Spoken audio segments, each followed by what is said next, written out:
Hi, and welcome to another episode of the Horn Call podcast. My name is James Bolden. I'm the publications editor for the International Horn Society and the host of the Horn Call podcast. I have had the privilege of speaking with a lot of really amazing guests, and today's episode is no exception. Aliyah Danielle is a horn player who is, to say multifaceted would be an understatement. She is active as a composer, a performer, a teacher, a clinician, in a variety of different kinds of music. We get into that today, all of the different kinds of experiences she's had musically. She's studied in Spain, for one. She's studied contemporary music. She's written a whole bunch of really interesting different kinds of compositions for the horn and different types of media. She's got a new album out now called Genesis. Be sure to go check it out. You can get to her website at aliyahdanielle.com. She is involved with the Kendall Horn Camp, quite active on online and doing a lot of things for social media with the Kendall Horn Camp. She recently moved to New York, but is a native of Milwaukee, Wisconsin, and studied with Dr. John Ericson at Arizona State University out in Tempe, Phoenix area. So we get into a lot of really interesting things today. And I do want to mention, before we get to this awesome interview with Aliyah, is there aren't a ton of French horn related podcasts out there. The Horn Call podcast is one, and there's a few others, but I do want to give a shout out to a new one that I just discovered called the Horn Signal podcast. It's done in collaboration, I believe, with Bob Reeves Brass out in California. So wherever you check out your podcasts, one, I hope you check out the Horn Call podcast. If you're listening to this, you've stumbled upon it somehow. But also make room for lots of other great music, and in this case, another horn-related podcast called Horn Signal. And without further ado, here is my conversation with Aliyah Danielle.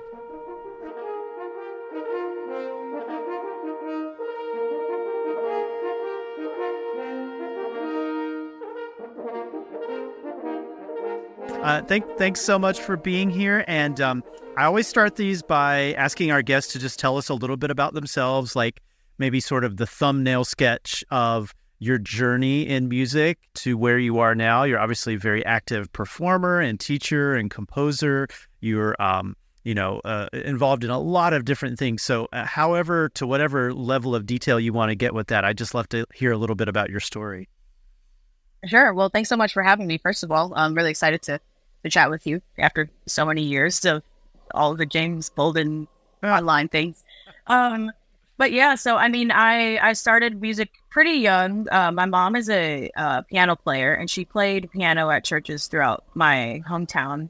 So I have an older brother as well, and instead of getting us a babysitter, we would often just go to rehearsals with her. So I've been around music as long as I can remember. And a lot of my family members are also very musical. Like my family, we all grew up in the church, so everyone sings, and some people play piano and things like that. So I was always around it. And I think I started taking piano lessons when I was in elementary school. I don't remember exactly what grade. But then I also took trumpet and drums. I was playing a bunch of stuff because enrichment and musical development or something like that. I don't know. Mm-hmm. Giving the kids something to do, I guess. I started when I kind of got really serious, or realized that I wanted to start pursuing music more kind of intently, was about 6th or 7th grade. I was still playing the trumpet in 6th grade. And I had really applied myself that year and was getting pretty advanced pretty quickly. And so I got a scholarship to a summer band camp at this, it's called Wisconsin Conservatory of Music, which is kind of one of the main private lesson and chamber ensemble providers for youth in where I'm from, Wisconsin. And so I did that. It was a week-long camp, and it was there that I saw they had a faculty group perform every day, during the lunch hour. And one of the days it was the faculty wind quintet, which is the first time that I saw or heard French horn. And I was just oh my God, this is so I was really, really excited about it. So I went home and I was looking up all the film scores and all the things. So I did a bunch of research on French horn there's maybe a month or so left between that and when I went back to school. But as soon as I went back to school the next year is when I was I want to play French horn. So I was in 7th grade when I did that. And so started in 7th grade, and then I, went all the way through middle school, high school. I did my bachelor's at Arizona State, studied music education. And then I did and then we had a pandemic in the middle of that. And then I did my my master's degree at Berklee College of Music at their campus in Valencia, Spain, which was in contemporary performance and production. And so I kind of have this like very wide gamut of interests and skills that I've developed. But so now I'm very actively using all of those, teaching and performing and producing, which comes into play a lot with when I write as well. And I didn't even really start composing until I went to Berklee. That was kind of where I considered the start of my compositional career as well. So that's the short version of it, but I'm sure we'll get into some more details. Awesome. Well, that was excellent. Yeah, it's tough to put all of that into like a concise package, but that was a really good. So a couple of questions kind of came up as I was listening and thinking about what you were saying. So I did not know you were from Wisconsin, which is cool. I am. So land of the cheese. That's right. Yeah, I went to grad school there, so I lived there for 4 years in Madison. Cool. So where in Wisconsin? I'm from Milwaukee. Milwaukee. Okay, cool. Yeah. So tell me a little bit about you were in a band program, I guess, in like junior high and high school. Yeah, I started band actually in 4th grade. I started on trumpet, and it was one of those kind of programs where you would like. I only joined. Actually, this is a really funny story. I only joined band because it was during the school day. But it wasn't like a separate class that you signed up for. It was like you got pulled out of your normal class, and ours was during like math or something that I didn't want to do. So I was like, hey, let me just like go do band or whatever. And I picked trumpet because it was the instrument that had the least amount of buttons. So that's really my like how I got started on brass. And in 5th grade, I must not have been paying attention because I didn't sign up for band. But so when I got to middle school, because in Wisconsin, middle school starts in 6th grade, is when I went back to it. But yeah, so I did like school band programs all the way through since 4th grade, minus 5th grade year. And then I was also in a number of like community groups. The Milwaukee Youth Symphony Orchestra I played with for I think 5 years, or like 4.5 years. I started the summer before high school. And then there was also like University of Wisconsin Milwaukee had some youth ensembles, and I would do kind of different things around town too. So both in school and out of school. Oh, that's cool. Yeah. We'll have to swap Wisconsin stories at the end when we're done. Yeah. So tell me a little bit about what that process was like, that led you to Arizona State University, and then the choice to major in music education. Shout out to John Ericson, by the way, who I'm sure you study with at ASU. He's awesome. Yeah, he was great.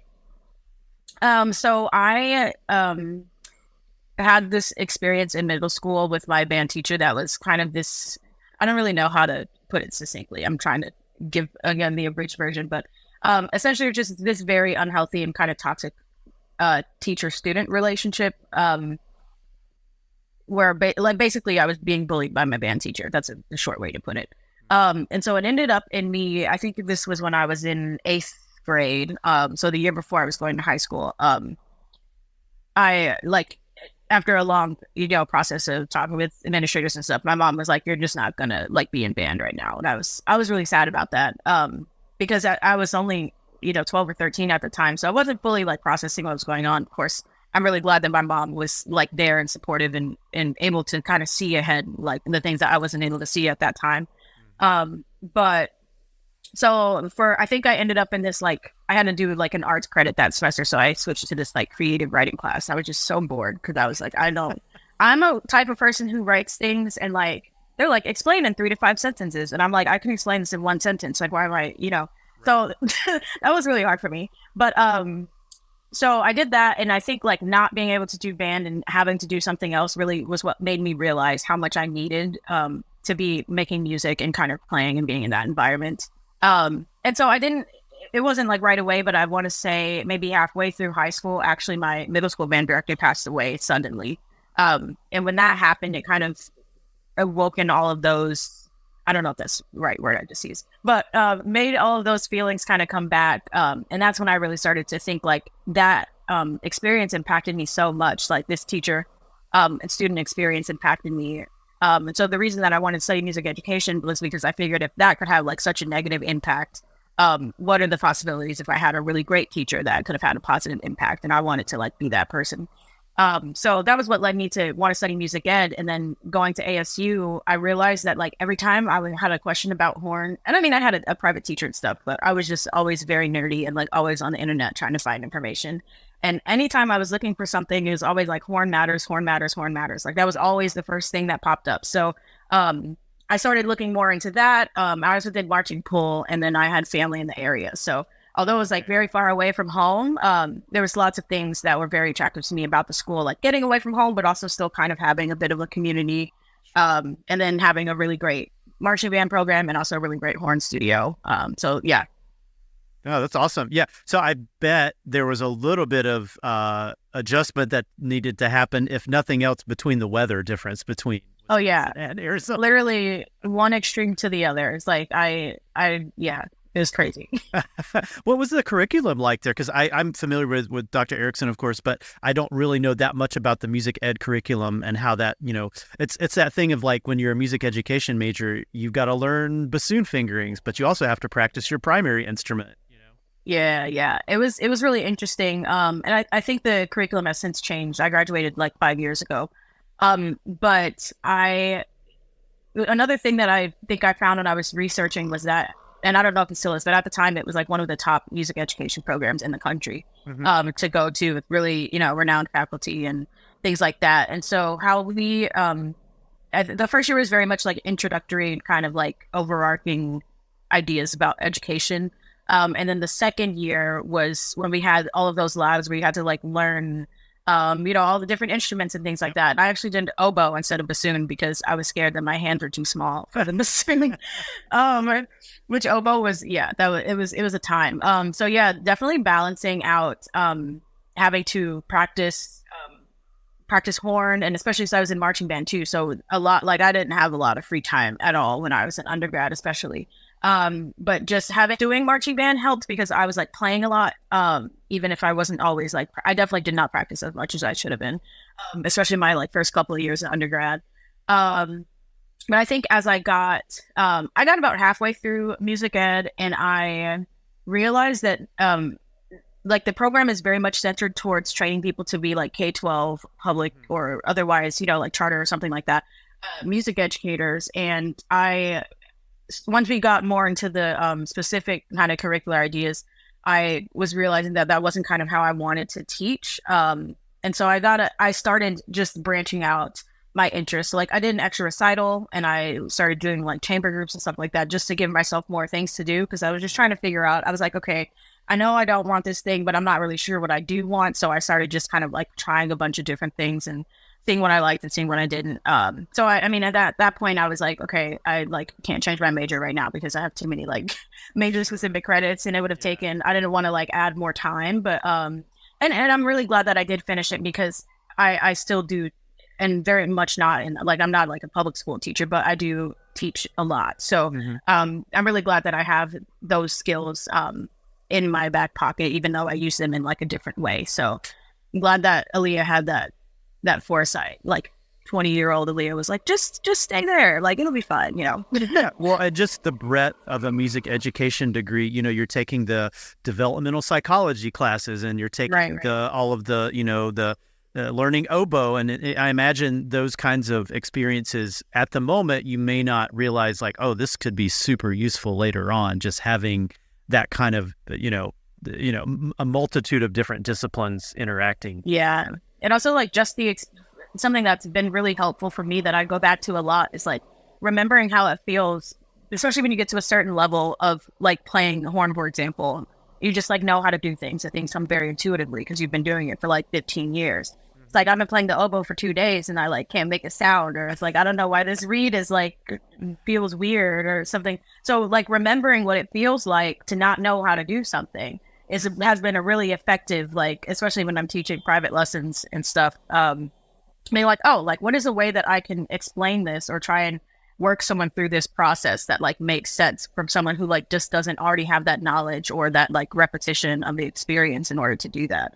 And that's something that I didn't use for a long time because during the pandemic and when I was in grad school, I wasn't teaching that much. But since going back to it, I've been like, oh yeah, I've had to go back to that many times. So I'm really grateful for that. Well, good. Well, that's good to hear. So I definitely want to get to what led you to Berklee in Spain. But before we do that question, I was going to ask you, so when you mentioned Horn Matters, of course, which is like the, one of the big internet sources for reliable information on the horn. There's a lot of sources out there, but not all of it is super reliable. But in terms of like, who were your musical inspirations? Who, were there horn players either in like Milwaukee or, that you just listened to on recordings or the internet? Who were your inspirations, musical or otherwise? It can be outside of music too. Yeah, well, I have a lot of those. And honestly, maybe still now even, I've always been kind of this like chameleon of a horn player who has, like, I play the traditional, the canon stuff, but I've always been interested in stuff outside of that. For a long time, I didn't know how to like marry those things. Like they were both very separate and there's just like brick wall in between. And I think once kind of towards the end of the pandemic and once I went to Berklee was when I was like, oh, I can like use this, I'm practicing Coprage to like learn how to have a really good staccato, but I can also use that in like this funk tune where you have to be super, so it's like figuring out how to apply the skills you're learning outside of maybe the context that it was originally intended to, which I've been doing all along, but didn't realize that's what I was doing. But so to come back to your question, I guess in terms of horn players, I felt very fortunate coming up that I had a lot of female horn playing role models. So like my private lesson teacher was a woman, and in the youth symphony, we would often do like side by sides with the Milwaukee Symphony and Darcy Hamlin, who's still third horn, the person who would come in and do our like sectionals or sit in the section when we were playing side by sides. And so she was kind of a mentor in that regard too. And again, like not really realizing it at the time, but especially with, all these conversations happening now, realizing that I had an example of what that could look like if I wanted to pursue that, I think was really important for me. And not to say that I was without any type of discrimination or anything, but I never, I don't know, it never like was debilitating to a point where I like wanted to stop or felt like people were actively trying to like hinder my progress. And maybe they were, but I just didn't care. So I feel really grateful for that. And then in terms of other music, Beyonce's always been like, I don't know, I just really love all of her music and her versatility and just how she is considering herself, and that's something that I always try to do as well. And lots of, I grew up listening to soul and Motown and a lot of like older music. And I feel like that definitely in the music that I make for myself, it's really a mixture of a lot of things. Like if you listen to my album, it's like Mediterranean, but also like rock, but also like classical, but also like gospel, but also like all of these things mixed together because it's kind of just like, I grew up listening to like any and everything. So, yeah, I'm influenced by whatever inspires me at that moment. That's great. Yeah, that's that. And yeah, I really like your music. We did a piece of yours at one of the International Horn Symposiums, and it went over really well. So we had a really good time working on it. So, let's see.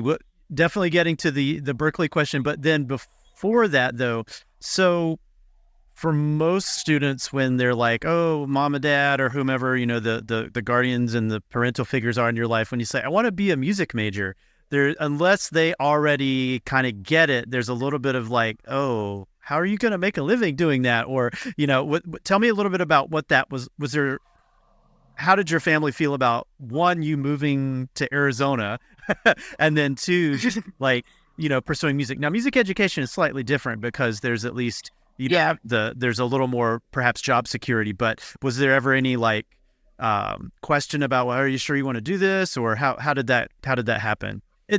Being a professional artist or in the arts in any aspect has always been kind of a difficult proposition, right? That's our longest running tradition it's difficult to be an artist. And of course, your family caring about you and caring about your future, they probably had some thoughts on that. Yeah. Generally, I feel very fortunate that my family was very supportive. And there have been times, especially in my kind of more recent career developments where it's really hard to like explain what I do and how my life looks to like people who don't who don't do that. Like as much as you explain something, it's like unless you do that, you just don't get it to a certain level. But throughout school, especially, and I think because I did music ed first, it was a little bit less of like, you know, and that's what everyone says in high school. They're like, oh, we'll do education instead of performance because everyone needs teachers, blah, blah, blah. And that's really awful because people who want to teach should be teachers, not everybody. Yep. Yep. But you know, so I'm really glad that they were always supportive, and even with going to school. I mean, my parents were not super happy that I decided to like go across an ocean to go to grad school, but they were very supportive and have seen even before I did kind of my drive, and they've always felt that I was like destined to do this career. So I feel very, very lucky to have those parents because I have friends and people who don't have that situation, and I understand that a lot of people don't have that. So I feel very grateful for that. But yeah, sometimes it's really hard because then you have other family members who maybe aren't as close and don't see as much of the day to day. And I'll be like, yeah, oh, well, I'm, you know, working on this project. And they're like, oh, but like, what's your job? And I'm like, this is my job. Like, you know, like, oh, but like, where do you work? I work for myself, you know, that kind of thing. So, and, you know, I do short contracts and things from time to time with companies. I'm actually looking for that, like I was about to say an actual job. See, it's like embedded in our, you know, in our language, in our society, but that's for other reasons. But still gonna be doing, you know, the same stuff that I'm doing with writing and playing and teaching and stuff. I just like need more money because I just moved to New York. So, but you know, and then even then, someone will say like, oh, well, one is a job and the other's a side hustle. And it's like, no, actually, like being a full-time artist is a lot of work. And it's just really hard because I'm like maybe on Canva for 5 hours, like trying to figure out how to put together this like concert poster, or like I have to create language for this like crowdfunding campaign, or I have to like make a document for this event. You know, it's just like all these things that you don't really like know how to explain to someone. Or, you know, it was really funny when my family came out to Spain when I graduated from Berklee. And, you know, when I graduated from my bachelor's degree, it was like you finish exams and then there's like a week in between school stuff. And then when all the like graduation festivities happened. So we were like spending a lot of time together, going to meals and like doing all this stuff. And the way that we did it at Berklee was like school ended, I think that Friday. And then, or maybe, I don't know, at some point in that week, it all blurs together at this point. But also during that same week, we were having tech for our commencement concert, which is like this really huge production that is put out outside the school. And then 2 days after the concert was graduation. So like, I really didn't have time to be like, you know, go and we did things, but it wasn't in the same way as it was like when I graduated the first time. And some people's like feelings were hurt that they were like, we came all the way to Spain and like, you don't want to spend time with us. It's like, of course I want to spend time with you. I just finished a 12-hour rehearsal day and I need to go to sleep because I have to wake up in 8 more hours and go do another 12-hour, you know, just like things like that are sometimes really hard for people who don't do those types of things to comprehend and like understand kind of how it is. It's different than the 8 to 5. It's different than an 8 to 5 job. It really is. Yeah. And then also it's like, there's also the, you know, for example, the beginning of this year, especially like the month of March, it was a very like busy performance and travel time for me.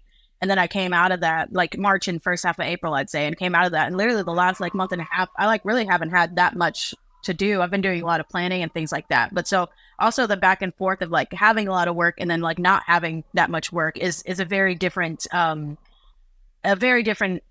like way of living and way of working than most people are accustomed to. So I'd say like that's been the biggest challenge, if any, is just trying to like constantly having to explain what it is that I do, you know, to people who like don't do that. It generally comes from a genuine place of curiosity. I don't think it comes from in place of judgment or anything like that. I think people just like don't know and want to know. And again, I feel very fortunate to be surrounded by a community who supports me. So. Right. Well, and I imagine actors have a similar challenge in explaining. It's like, well, yeah, if you're on a job, you're on a job and it's really busy. But then when you're not on a job, there might be less structured time. So. Yeah. And that's been my challenge these days, is like creating a structure for myself, like when it's not already laying out for me. So we're working on that. Well, good, cool. So yeah, tell me about what led you to going to Spain to study. Yeah, I will. So I started actually looking at when I realized that music and the way that I was being trained to teach was not really in alignment with how I wanted to practice teaching. I started looking at grad programs already when I was like a sophomore at undergrad. Because I was like, okay, so like what can I do instead, or how can I kind of like supplement these skills to bring me closer to what I think I might want to do. So when I first started looking, I wasn't looking at performance. I actually did come across Berklee, Valencia, but I was looking at their music business degree, which I'm really glad I didn't do that because they were all miserable.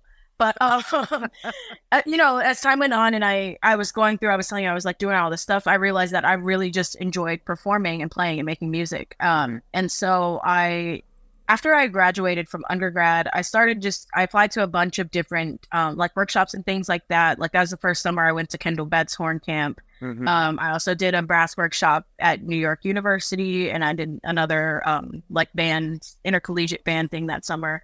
And I was just trying to like get out. That fall, I played a few like musical theater shows. I was just trying to like play a bunch, and I really enjoyed doing that. And the variety of the types of things that I was playing was really interesting. And so then when the pandemic hit, I don't know, everyone was bored, but I was literally practicing. Like I didn't have anything else to do, so I was just like playing horn all day. And that's when I started doing those multi-track videos. And that was really great because it was allowing me to practice my like arranging chops, but also I was playing all the parts myself. So I was like getting all the high stuff and all the low stuff and like the lyrical stuff and the technical stuff. Like it was a really good way for me. I also get bored really easily with like the standard, etudes and stuff. So it was a good way for me to practice the technical stuff that is in those etudes. It's the same skills, but just like it was a new tune every day. So I was like never bored because I'm practicing the same skill, but just with a different, a different thing to practice it with. So for me, that was really cool. And I also just learned a lot about like how to hold myself accountable, how to like track my own progress, which I think is a really hard thing for a lot of people when you first come out of school. It's like you don't have a teacher like telling you what to play or how to sound. It's like you have to figure that out for yourself. So I think that period in the pandemic, especially like early in the pandemic, was really good for me. And like, oh, this is how I practice, and my lip trills sound really bad, and they still do. But like, it's like this is how I can measure how I'm getting better at it. And then it's like I skip it for one day and I'm back at square one, which is where I am right now. But it's a constant progression. So that's been really or that kind of got me to where I wanted to pursue performance in my master's degree. And so then I came back I wasn't actually planning on applying to grad school for a few years. I was going to try to like save up a bit of money, pay off some loans. But then the pandemic happened, and I was like, you know what? The world can end tomorrow. So like, I might as well just apply. Who knows? It certainly felt that way. Yeah, it definitely felt that way for a while. Yeah. So I applied, and I just like submitted everything, and I did the early decision because the other thing that there were, I think the other schools I was considering were University of Miami and Carnegie Mellon. Because I was looking for schools that had any school that's website that I went to and it had like the word classical in it. I was like, nah, because I didn't want to, not that I don't want to play classical music, but not really, but I do. But like, I didn't want to go somewhere that was going to only train me to do that. Right. And so the schools that I was attracted to were schools that demonstrated that they had a very like diverse curriculum, and you may have the chance to study with faculty from a different department or something like that. And so all of those schools had some level of that. What I really liked about Berklee and why I think, I ended up there really at the right time where I was at in my career at the time was that the program's completely like non-genre specific. So of course I was like the first fridge horn player to ever do a contemporary performance program at Berklee, because who does that? But we had, a handful of like singer-songwriters, and there's like this saxophone player who writes music and does cool stuff in Ableton. And then there's this like trombone player, piano player. And then there's like this dude from Jordan who plays this like Arabic percussion. And there's a guy from Belgium who plays the drums and puts like environmental like documentary audio behind his playing. It's like people are doing all very different types of things and very cool things. So in terms of the collaboration, I feel like I just learned so much from like my colleagues in that program. Not that it necessarily made me want to like go like sit in the middle of the forest with the guitar and like sing about trees or something, but like just to see other people's artistic processes in a very different way. I feel like it was the first academic environment I've been in where I didn't feel any sense of like competition or comparison more so than competition. Because you literally can. It's like I'm this horn player who like has done like 21, not 21. I didn't start playing horn when I was a newborn child. Maybe like 10, 15 years of classical playing. And who's now trying to branch out into these other things and is like playing like funk and jazz and other contemporary styles. Like there's no way that I can compare that like to this girl who does this weird like synthy thing and does a bunch of weird filters on her voice and has this whole person. It's like there's no comparison. Like it's just so different that you just can't do that. But I think the environment that bred was that we were all just learning from each other and supporting each other in a way that didn't feel competitive at all. Which not that any of my other experiences were like toxic or anything like that, but it's like everyone's playing Mozart too. Of course you're gonna be like compare yourself to the person next to you. You know what I mean? Yeah, it's human nature. Yeah, you can't help but do that. So that was, I would say, in terms of like the environment there, which I didn't foresee when I was applying, but I'm really glad that that's kind of how it turned out. But yeah, so part of what pulled me to that was the fact that it was like that and that the curriculum was also very open-ended, so that you're doing the performance and the production curriculum, but there's also the electives so that you can work on whatever other skills that you want to work on. And then the thesis project was... Most thesis projects that you do are like a research paper, and ours could have been that. Like there was a person who did a very robust like research about like audience engagement and performances, which was really interesting. But he also had like an exhibit that went along with it, so it was like very interactive. And most of my class did creative projects, like recording projects. Like my album was started because of my master's thesis. So that was what drew me. Just like the faculty. I always wanted to do like a longer term study abroad type situation. So there were a lot of things about that school that attracted me there. And also I was like doing a lot of research on people that I was looking up to, like musicians that I was looking up to. And at some point, like there was always some connection back to Berklee. And I was like, okay, maybe I should like look into this Berklee school. If I want to play with Beyonce one day, then maybe I should go to Berklee. Interesting. Yeah. So were they on like a traditional semester system, like fall and spring? Yeah, well, kind of. So the programs at Berklee Valencia, it's predominantly a master's only campus. They do have like study abroad and first year abroad for undergrads, but the majority of the students there are the master's students, split amongst 4 majors, and the programs are all 1 year long. So you do a fall semester, a spring semester, and then a shorter summer semester, which is the summer semester is basically just the thesis. Oh, okay. Work preparation, defense, and all of that stuff. So I think our fall was like September to December or something. Spring was January to May, and then summer was like May, like the second half of May and June. So like a much shorter, and they were like asking for feedback afterwards. And I was like, this program needs to be 2 years long. Because it was a lot of information. Yeah. I mean, and it was really great. And I do like it. I go back and forth on it because it's really nice to have, especially for people who are maybe taking a career break to go to school, to just have 1 year of a break and then be able to get back out there. But I feel like just now, I graduated 2 years ago. And I feel like just now I'm starting to like process a lot of the things that I learned. It's just so much information. Yeah. I mean, in an ideal world, it would be like that first year. And then the second year is just more of kind of like an independent study where you go really deep into the things that you were really interested by, which I don't know, in a perfect world, there's no way to please everybody, but that's what I would have done. Yeah, there's definitely pros and cons to the condensed, timeline versus it being the full 2 years. Yeah.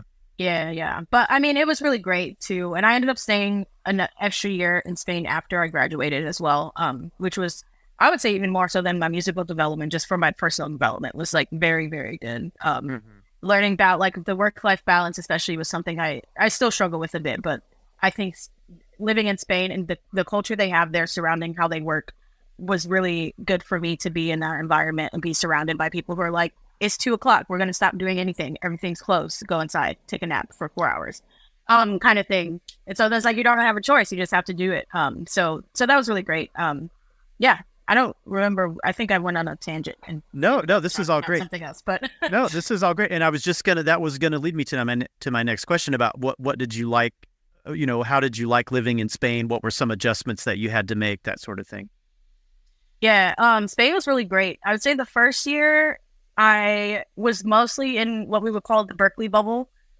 So like all of the students and faculty surrounding Berklee, all of the classes were in English there. So I would say the first year I was there, like my restaurant and my store Spanish got very good because that was the only time I ever really had to speak Spanish.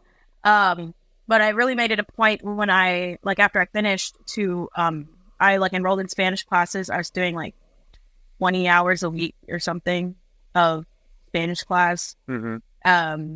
And still, you know, writing and arranging and things like that. But I wanted to make sure that I was trying to immerse myself as much as possible. Sure. So learning Spanish and, you know, going to events and things like that were happening. But yeah, so it was just really great. I think the first year, honestly, I spent most of my time in school. I would like walk. My apartment was maybe like a 10-minute walk from school, and I would like go to school, be there like literally all day from like 9 a.m. to 2 a.m. And then I would just go home and like go to sleep and go like for a while. That was my day to day, which is crazy. Rinse and repeat. Yeah. Yeah, which is insane. I would never do that now. But I mean, at the time, I think I needed that. Yeah, but I just really enjoyed the space that staying there a year afterwards gave me, rather than coming straight home and like jumping straight into work or anything like that. Like I really think that I learned a lot about myself and the things that I like, the life values, the way that I want my life to look by staying there and actually a year after graduating. So yeah, shout out to Spain. Awesome. Well, that's cool. Well, that's an option or an opportunity that not a lot of U.S. based students probably even know about, especially if they've come up in sort of the traditional classical music education.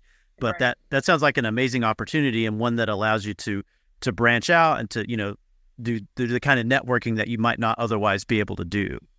Yeah. And I would say the most, like the one con I had on my list, which turned out to be like the biggest pro of the program actually, was that they don't have a like French horn professor on that campus. Mm-hmm. So I took my lessons with a trumpet player, a saxophone player, and a piano player. Because we had like private lessons every semester, and we could switch professors if we wanted to. But what I really enjoyed about that was that I feel like typically in a more traditional like conservatory classical program, you go into the lessons and the teacher is like, okay, you're going to play this, this, this, and this. Mm-hmm. And I can't speak for that at the graduate level. Obviously, I haven't done that, but at least in undergrad, it was like, okay, now we're going to work on your low horn. You're going to do these A2 or these whatever. And now we're going to work on this thing and you're going to play this solo, which is good. I think, especially when you're first entering, like you don't really know how to kind of self-direct in that way. But what was really great was, and the reason that I kind of did the progression the way I did was I knew I wanted to start learning more about improvisation and jazz. And the trumpet player was like the closest faculty to my instrument. So I was like, I think that the skills would transfer over a bit easier than me like jumping in the deep end with like a pianist, you know, right? Be like, can you do this? And like, no, I can't do that. I can only play one note at a time. So that was really great. So I started with him, you know, learning some standards, transcribing some solos and things like that. The saxophone professor was actually my ensemble director the first semester. And I honestly like don't really love the saxophone as an instrument. I feel like most horn players kind of have this like aversion to saxophone players. It's like cats and dogs. Yeah. Yeah. But I think for me, what it comes to is because, especially as a horn player who sometimes plays jazz or plays other styles where people are more used to hearing saxophone, they like expect that I'm going to do the same thing. And it's like, no, I can't do that, the saxophone thing. You know what I'm talking about. Right, like, I can't do that. It's not going to sound good if I do that. When a lot of times it's that comparison. So, but anyway, like what struck me about this professor was that I was like, oh, like you're playing a solo right now and I don't hate it. Like, why don't I hate it? You know? And so I wanted to study with him. And actually, I would say that his lessons were the kind of way that he modeled his lessons is still how I like practice and work on, especially when I'm doing more kind of improvisation based stuff. I still use that method because it's very theory based, which to me made a lot more sense than I remember one of my ensembles. I went in and I was like, I don't really improvise. And so the ensemble director like had all of the students in the ensemble like, oh, well, yeah, like this is an instrument that doesn't typically improvise. Like, let's everyone go around and tell Aliyah what they do. And the bass player was like, I don't know. I just kind of like play whatever. And I was like, that's not not helpful. Yeah, not helpful. Which like for a bass, you can do that kind of. You can kind of just like, do the slap or the, there's like the techniques that make people go crazy. But so I really appreciated his lessons because it was like, okay, if you see this chord symbol, you can use this mode or this mode. And here are some patterns that, it's like very like a methodical approach to it, which really helped me because it was like, I understand modes. So I know how to like apply this thing. So that was really great. And then the piano player, we worked a lot on, we actually didn't even work on horn that much. Of course, I applied the things to horn, but we talked a lot about like orchestration and arranging, which I wanted to get into. We spent like 4 weeks working on just odd meter because I was like, I want to like understand really how odd meter works. And now I'm like always, anytime I write something, it's like always ends up in 7. And I'm like, I need to hyperfixate on something else because I keep writing songs in 7. But yeah, so I was at first really apprehensive about like not having a French horn teacher, but I think that like what I got from my private instruction there is way more than I probably would have gotten if I had done like a more traditional program. Or I would have had to like seek those skills out from somewhere else where I kind of got that baked into the normal curriculum. So yeah, it's really great. No, that's awesome. And so what you just mentioned that you moved to New York City. What led you to make that decision, and how are you liking it there? Yeah, well, so I mentioned I did that workshop in 2019. And so that was my first time visiting New York, and I just fell in love with it immediately. It was crazy. And it was really funny because so the first time I got there, I didn't know that there was like local trains and express trains when I first, like my first time. And so I was trying to go to the school for our like meeting, our welcome meeting. And I got on an express train, and I just remember it was so funny. I remember being on the train and like watching us drive past the stop that I was supposed to get off at. And I was like, what's going on right now? And then but it was funny because I had an instrument, and like my overall kind of demeanor is not like, I don't give tourists really anywhere I go. And so it was so funny because I remember I got off that train and someone like came up to me and they were like, hey, do you know? And I was like, I have no idea where I am. Like, I don't know what's going on. But, yeah. So, but I mean, just that whole experience, I did the workshop. I went to a bunch of like Broadway shows and all the street food and all of the parks. And like, I just fell in love with it. And so I visited not every year. I would say, I think every year except for 2020, I visited at least once. Just to see the city. And I have a number of friends. And I don't know, like something just, I'm very big on energy, and I just always, whenever I'm here, I just feel like I belong here, and I don't really feel that anywhere else. Like of all the places I've been, and that's been a lot of places. I really enjoy a lot of places, but I don't feel the same like energy and sense of belonging that I feel here. And so it took some time to kind of figure out all the logistics and stuff, but I'm glad that I was finally able to make the move happen. It's been about a little over 2 months now that I live here. Yeah, and we're, making our way. It's really hard. You got to do networking. It's a big city, all on one tiny little strip of, land.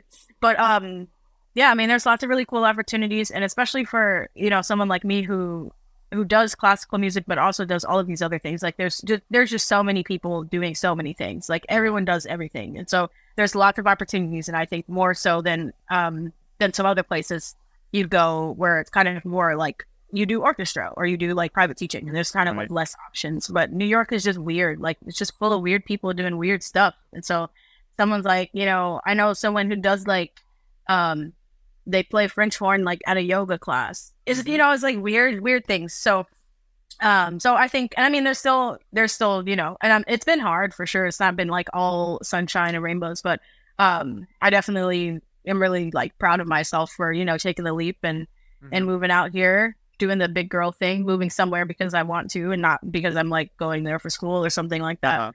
But yeah, it's been really great. Well, that's awesome. Well, I mean, it sounds like you have all of the tools that you need, and I think you're going to be fantastic wherever you are. So. We're figuring it out. We're taking it one day at a time. Exactly. Yeah. I mean, that's how everybody does it. There's no magic recipe. It's just one foot in front of the other. Yep. Yeah. So, well, that's awesome. Aliyah, this has been an awesome conversation. It's like flown by, but I thought it might be nice to kind of maybe wrap things up a little bit today and talk about advice you might have for young musicians. You know, if you could go back in time and talk to your like 18, 19, 20-year-old self, having the experiences that you've had since then. Or, you know, I imagine you're talking to some other person, though, a budding musician who wants to kind of get into, you know, the same kinds of things you're doing and be, you know, multi-genre, multifaceted. And I think that's everybody today. You know, it's the number of people who get to do just the one thing that they want to do. It's like, it's so small as to be like 1% of a percent. It's not super realistic. And of course, if that's one's dream, sure, go for it 1,000%. But I think a lot of people are happy not just doing one thing, you know, and I think that's, for me, especially, and it seems like for you, it's like that variety, that not getting stuck in that rut of, oh, it's just the same old thing day after day. To me, that's what makes my job really interesting. And it seems like the same for you. So what, you know, any kinds of advice, you know, pitfalls, traps, you know, ways that things that have helped you kind of organize your work and, you know, rest patterns, that sort of thing, anything that comes to mind. Yeah, that's really great. And something that I think even just like acknowledging that you can do more than one thing, like that's the first thing, is like being like, oh, I can play and I can also teach and I can also write and I can also produce or whatever it is you want to do.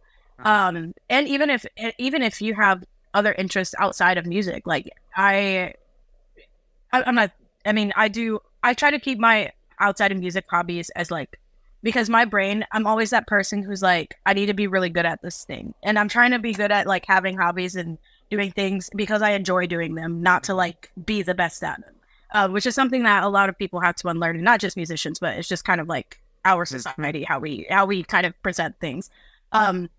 But yeah, I mean, so, and I think the biggest thing for me, especially recently, has been understanding that it kind of comes in, you kind of have to compartmentalize, especially if you're someone who does multiple things. Like, they're not always going to all happen at the same time. So there was last fall, I did a tour where I was playing a show, and I wasn't taking any commissions and I wasn't taking any arrangements because I just didn't have the capacity to like be doing this tour and also doing that. Like, I had to take a break.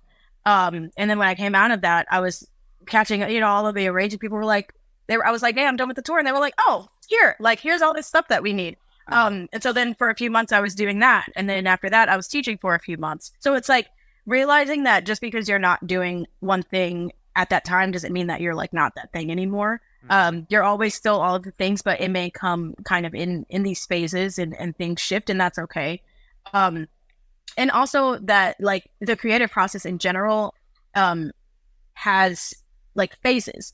So something I've had to realize, and like I was mentioning a bit earlier about not having as much work to do the past couple of months, and like now my schedule is so full, it's crazy.